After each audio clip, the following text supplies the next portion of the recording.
Hi hello ನಮಸ್ಕಾರ ಎಲ್ಲರೂ ಹೇಗಿದ್ದೀರಾ? ಚೆನ್ನಾಗಿದ್ದೀರಾ? ಎಲ್ಲರಿಗೂ ನನ್ನ ಯೂಟ್ಯೂಬ್ ಚಾನೆಲ್ಗೆ ಸ್ವಾಗತ. ಫ್ರೆಂಡ್ಸ್, ಇವತ್ತೇನು ಇಲ್ಲಿ ನೋಡ್ತಾ ಇದ್ದೀರಾ ನೋಡಿ, ಇದು ಮೆಂತ್ಯ ಸೊಪ್ಪು ಹಾಗೆ ಪಾಲಕ್ ಸೊಪ್ಪನ್ನು ಯೂಸ್ ಮಾಡಿಕೊಂಡು ಒಂದು ಒಳ್ಳೆ ಬಿರಿಯಾನಿನ ನಿಮ್ ಜೊತೆ ಶೇರ್ ಮಾಡ್ತಾ ಇದ್ದೀನಿ. ಈ ಬಿರಿಯಾನಿ ಅಂತೂ ತಿನ್ನೋದಕ್ಕೆ ತುಂಬಾನೇ ರುಚಿಯಾಗಿರುತ್ತೆ. ನಿಮ್ಗೆ ಇದನ್ನು ಬೆಳಗಿನ ಹೊತ್ತು ಬ್ರೇಕ್ಫಾಸ್ಟ್ಗೆ ಹಾಗೆ ಮಧ್ಯಾಹ್ನದ ಹೊತ್ತು ಲಂಚ್ ಬಾಕ್ಸಿಗೆ ಅಥವಾ ರಾತ್ರಿ ಡಿನ್ನರ್ಗೆ ಯಾವುದಕ್ಕೆ ಬೇಕಾದ್ರೂ ತಿನ್ಬಹುದು. ಅಷ್ಟು ರುಚಿಯಾಗಿರುತ್ತೆ ಈ ಬಿರಿಯಾನಿ. ಈ ರೆಸಿಪಿನ ಯಾವ ತರ ಮಾಡೋದು ಅಂತ ಹೇಳಿ ನಾನು ನಿಮ್ ಜೊತೆ ಇವತ್ತು ಶೇರ್ ಮಾಡ್ತೀನಿ. ಓಕೆ, ಹಾಗಾದ್ರೆ ಬನ್ನಿ ಈ ವಿಡಿಯೋನ ನೋಡ್ಕೊಂಡು ಬರೋಣ.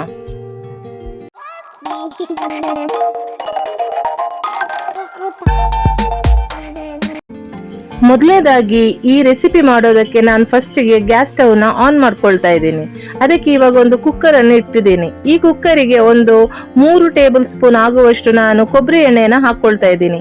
ಅದರ ಜೊತೆ ನಾನೊಂದು 2 ಸ್ಪೂನ್ ಆಗುವಷ್ಟು ತುಪ್ಪನೂ ಕೂಡ ಹಾಕೊಳ್ತಾ ಇದ್ದೀನಿ. ಇದು ಚೆನ್ನಾಗಿ ಬಿಸಿ ಆಗ್ಬೇಕು. ಇವಾಗ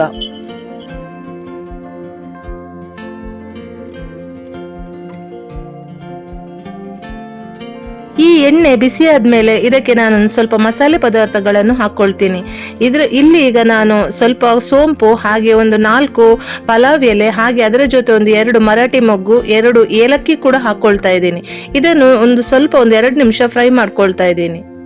ಇದು ಇವಾಗ 2 ನಿಮಿಷ ಫ್ರೈ ಆದ್ಮೇಲೆ ಇದಕ್ಕೆ ಒಂದು ದೊಡ್ಡ ಗಾತ್ರದ ನೀರುಳ್ಳಿನ ಈ ತರ ಕಟ್ ಮಾಡಿ ಹಾಕೊಳ್ತಾ ಇದ್ದೀನಿ.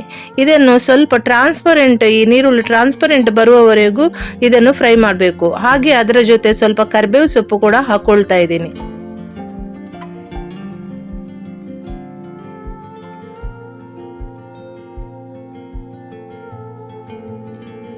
ನೀರುಳ್ಳಿ ಮಸಾಲೆ ಪದಾರ್ಥ ಇಷ್ಟು ಫ್ರೈ ಆದ್ರೆ ಸಾಕು.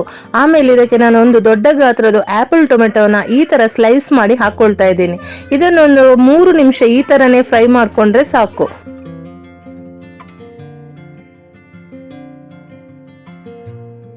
ಸಾರಿ, ಇಲ್ಲಿ ನಾನು ಮೆಂತ್ಯ ಸೊಪ್ಪನ್ನು ಕೂಡ ಹಾಕಿದ್ದೀನಿ. ಇದರದ್ದು ಕ್ಲಿಪ್ ಮಿಸ್ ಆಯಿತು. ಸೊ ನಾನಿಲ್ಲಿ ಒಂದು ಇಡಿಯಷ್ಟು ಮೆಂತ್ಯ ಸೊಪ್ಪನ್ನು ಕೂಡ ಹಾಕಿದ್ದೀನಿ. ಇದನ್ನೊಂದು 2 ನಿಮಿಷ ಇದರಲ್ಲೇ ಫ್ರೈ ಮಾಡ್ಕೊಳ್ತಾ ಇದ್ದೀನಿ.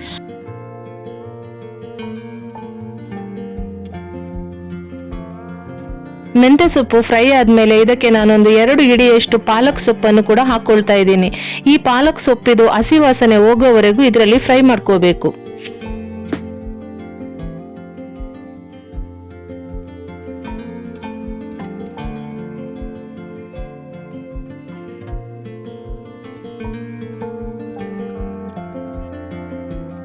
ಇದು ಇವಾಗ ಚೆನ್ನಾಗಿ ಫ್ರೈ ಆಗಿದೆ. ಇಲ್ಲಿ ನೋಡ್ಬೋದು ನೀವು, ಇಲ್ಲಿ ನಾನೊಂದು ಅರ್ಧ ಕಪ್ ಬಟಾಣಿಯನ್ನು ನೆನೆ ಹಾಕಿದ್ದೆ. ಸೊ ಅದನ್ನು ಕೂಡ ಇದಕ್ಕೆ ಹಾಕಿ ಅದರ ಜೊತೆ ಒಂದು ಅರ್ಧ ಸ್ಪೂನು ಟರ್ಮರಿಕ್ ಪೌಡರ್ ಹಾಗೆ ಒಂದು ಅರ್ಧ ಸ್ಪೂನು ಉಪ್ಪನ್ನು ಕೂಡ ಹಾಕೊಳ್ತಾ ಇದ್ದೀನಿ. ಇದನ್ನೆಲ್ಲನೂ ಚೆನ್ನಾಗಿ ಮಿಕ್ಸ್ ಮಾಡಬೇಕು. ಇದೆಲ್ಲ ಚೆನ್ನಾಗಿ ಮಿಕ್ಸ್ ಮಾಡಿ ಆದ್ಮೇಲೆ ಇದನ್ನೊಂದು 5 ನಿಮಿಷ ಹಾಗೇನೆ ಬಿಡೋಣ. ಅಷ್ಟರಲ್ಲಿ ಇದಕ್ಕೆ ಒಂದು ಮಸಾಲೆನ ರೆಡಿ ಮಾಡ್ಕೊಳ್ಳೋಣ. ಮಿಕ್ಸಿ ಜಾರಿಗೆ ನಾನೊಂದು ಅರ್ಧ ಕಪ್ ಆಗುವಷ್ಟು ತೆಂಗಿನ ತುರಿ ತಗೊಳ್ತಾ ಇದ್ದೀನಿ. ಹಾಗೆ ಅದರ ಜೊತೆ ಸ್ವಲ್ಪ ಹುಣಸೆ ಹಣ್ಣನ್ನು ಕೂಡ ತಗೊಳ್ತಾ ಇದ್ದೀನಿ. ಆಮೇಲೆ ಒಂದು ಅರ್ಧ ಇಂಚಷ್ಟು ಶುಂಠಿ ಮತ್ತೆ ಒಂದು 5-6 ಎಸಳು ಬೆಳ್ಳುಳ್ಳಿ, ಆಮೇಲೆ ಒಂದು 7 ಕಾಯಿ ಮೆಣಸು, ಹಾಗೆ ಅದರ ಜೊತೆ ನಾನೊಂದು ಇಲ್ಲಿ ಮಸಾಲೆ ಪದಾರ್ಥಗಳನ್ನೆಲ್ಲ ತಗೊಳ್ತಾ ಇದ್ದೀನಿ. ಇದರಲ್ಲಿ ಕರಿಮೆಣಸು ಹಾಗೆ ಜೀರಿಗೆ, ಒಂದು 4-5 ಲವಂಗ, 2 ಏಲಕ್ಕಿ, 3 ಚಕ್ಕೆ, ಇದನ್ನೆಲ್ಲ ಇದಕ್ಕೆ ಈ ಮಿಕ್ಸಿಗೆ ಹಾಕೊಳ್ತಾ ಇದ್ದೀನಿ. ಅದರ ಜೊತೆ ನಾನೊಂದು 1 ಸ್ಪೂನ್ ಆಗುವಷ್ಟು ಇಲ್ಲಿ ನಾನು ಕಾಶ್ಮೀರಿ ಚಿಲ್ಲಿ ಪೌಡರ್ ಹಾಗೆ ಇಲ್ಲಿ ದೊನ್ನೆ ಬಿರಿಯಾನಿ ಪೌಡರನ್ನು ಕೂಡ ಹಾಕೊಳ್ತಾ ಇದ್ದೀನಿ. ಇದೊಂದು ಅರ್ಧ ಪ್ಯಾಕೆಟ್ ಹಾಕೊಳ್ತಾ ಇದ್ದೀನಿ. ಸ್ವಲ್ಪ ಸಾಕು. ಹಾಗೆ ಅದರ ಜೊತೆ ನಾನೊಂದು ಅರ್ಧ ಸ್ಪೂನ್ ಆಗುವಷ್ಟು ಕೊರಿಯಂಡರ್ ಪೌಡರ್ ಕೂಡ ಹಾಕೊಳ್ತಾ ಇದ್ದೀನಿ.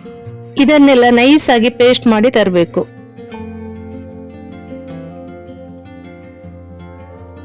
ಇದು ಇವಾಗ ಚೆನ್ನಾಗಿ ಇದರಲ್ಲಿ ಫ್ರೈ ಆಗಿದೆ.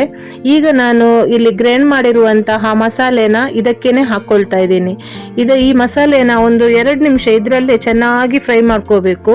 ಇದು ಅಂದ್ರೆ ಈ ಮಸಾಲೆ ಪದಾರ್ಥ ಸ್ವಲ್ಪ ಹಸಿ ವಾಸನೆ ಹೋಗ್ಬೇಕು, ಅಲ್ಲಿವರೆಗೆ ಇದನ್ನು ಚೆನ್ನಾಗಿ ಫ್ರೈ ಮಾಡ್ಕೋಬೇಕು.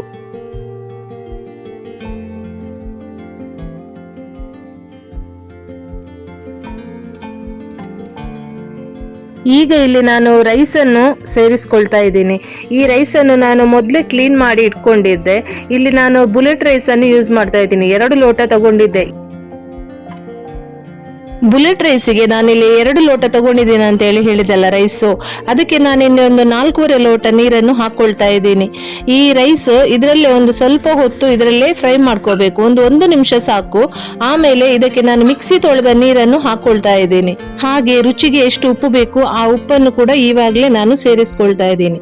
ಇದನ್ನೆಲ್ಲ ಆಡ್ ಮಾಡಿ ಆದ್ಮೇಲೆ ಇದರಲ್ಲೇ ಒಂದು ಕುದಿ ಬರುವವರೆಗೂ ಚೆನ್ನಾಗಿ ಇದರಲ್ಲಿ ಬೇಯಿಸ್ಕೋಬೇಕು. ಮುಚ್ಚಳ ಮುಚ್ಚಬೇಡಿ, ಮುಚ್ಚಳ ಮುಚ್ಚದೇನೆ ಬೇಯಿಸಬೇಕು.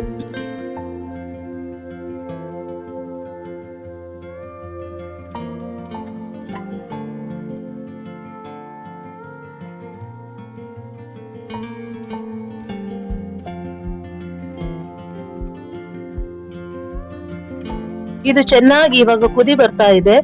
ಕೊನೆಯದಾಗಿ ಇಲ್ಲಿ ಕೊತ್ತಂಬರಿ ಸೊಪ್ಪನ್ನು ಹಾಕಿ ಒಂದು ಸಲ ಜಸ್ಟ್ ಮಿಸ್ ಅಪ್ ಕೊಟ್ಟು ಆಮೇಲೆ ಇದನ್ನು ಕುಕ್ಕರ್ ಲಿಡ್ ಅನ್ನು ಕ್ಲೋಸ್ ಮಾಡಬೇಕು. ಕುಕ್ಕರ್ ಲಿಡ್ ಅನ್ನು ಕ್ಲೋಸ್ ಮಾಡಿ ಆದ್ಮೇಲೆ ಇದಕ್ಕೆ ಒಂದು ವಿಸಿಲ್ ಕೊಟ್ರೆ ಸಾಕು.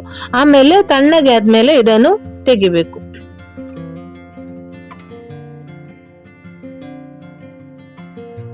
ನೋಡಿ, ತಣ್ಣಗೆ ಆದ್ಮೇಲೆ ನಾನು ಇದರ ಲಿಡ್ ಅನ್ನು ಓಪನ್ ಮಾಡಿದೆ.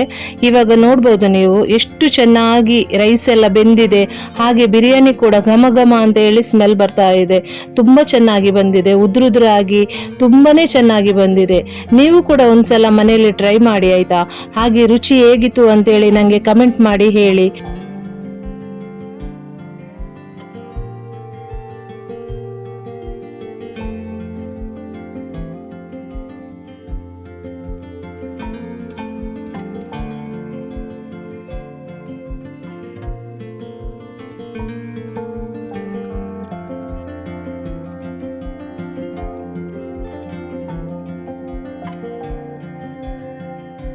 ನೋಡಿದ್ರಲ್ಲ ಗೈಸ್, ಮೆಂತ್ಯ ಸೊಪ್ಪು ಹಾಗೆ ಪಾಲಕ್ ಸೊಪ್ಪನ್ನು ಯೂಸ್ ಮಾಡಿಕೊಂಡು ಎಷ್ಟು ಒಳ್ಳೆದಾಗಿ ಒಂದು ಬಿರಿಯಾನಿ ಮಾಡ್ಬೋದು ಅಂತ ಹೇಳಿ.